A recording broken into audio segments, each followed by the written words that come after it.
Okay, so are your super savings about to be wiped out? Is your job about to go up in smoke, or will this panic too one day pass? Joining me is Australia's top finance guru, Terry McCrann of the Herald Sun. Terry. Don't panic, Andrew. Don't panic.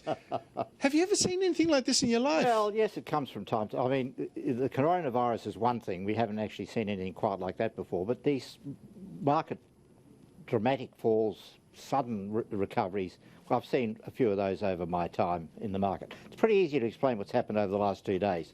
Monday was all about the oil price. The oil price went over a cliff because Saudi Arabia and Russia have gone to war, and that's going to have a big impact on America, which has become self-sufficient in oil thanks to fracking.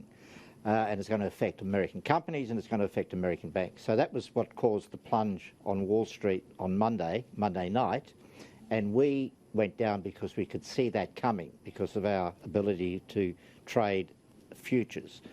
What happened today was we've followed on from this huge plunge on Wall Street overnight, but then the bounce back wasn't a surprise either, because once again Wall Street tonight is looking like it's going to go up. On Monday it was going to go down. Why is it going to go up? Because of President Trump's promise of a stimulus package. So the actual movements yesterday and today weren't that irrational. We were just preemptively following Wall Street, so to speak. So all those people out there, like me, with shares, sit or sell or... Well, most people now don't own shares directly. They own them through their super funds. So it's really what the fund managers are going to do. Well, they clearly don't know what they're doing. Well, they do in a broad sense. Broadly, they will be riding through this. What people are losing is some of the upside that they've gathered over the last 5 years. It took us a long time to get back to where we were before the GFC. We finally got back to that level, and we've given up a big slice of that upside now. But people are still, on average, reasonably well placed over the last 10 years since the GFC in terms of their superannuation. Now, Scott Morrison asking businesses to be patriotic, not sack their workers, etc. Meanwhile, the rumour is, according to Andrew Clennell from Sky, is saying that the government's stimulus package is going to include things like cuts to export costs, lots of money to healthcare and nursing homes, obviously, to deal with this virus. Plus, we don't know what. Should businesses be more patriotic? Will the government actually save us? Well, you look at what Qantas announced today. You have to deal with reality. I mean, Qantas is not getting people on their plane, so they are cutting back on the number of planes. Let's have a look what Qantas says. Here's the Chief Executive, Alan Joyce, explaining how the coronavirus scare is hitting Qantas and how it will respond.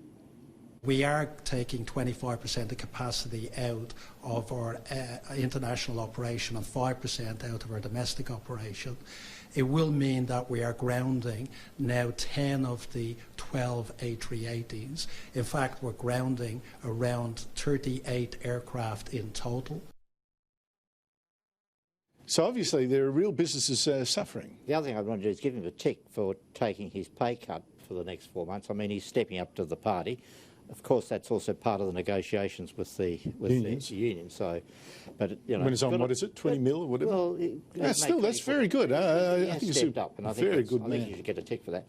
But that's the reality. I mean, and it's not just the virus itself; it's what governments themselves are doing, which is impacting on business. I mean, I'm not criticising them for that, but if you say to Chinese tourists they can't come to Australia, that impacts on a whole range of businesses, obviously Qantas, and all the businesses that feed off the tourism industry in Australia. Same with the students. So it's the reaction to the virus, both by individuals, whether it's the panic buying of toilet paper or governments doing things to impact on the economy.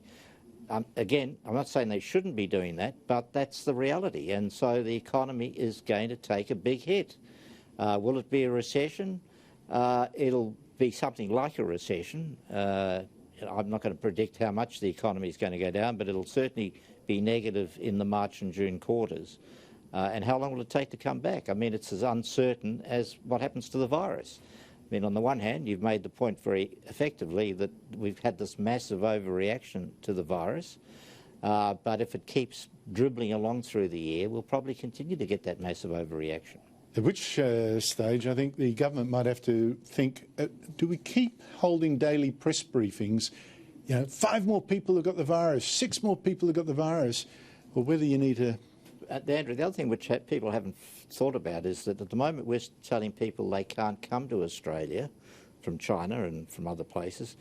Probably in 3 months it's going to flip. They'll be saying, when we get into our winter, when the virus is likely to become more pronounced in Australia, we won't be able to go to other places. Well, you can go to my blog, people. I've already preempted that, and you can look at my 6 top tips for holidaying in Australia and add your own. Go to my blog. 6 great locations. Terry McCrann, thank you so much indeed for your time. Andrew.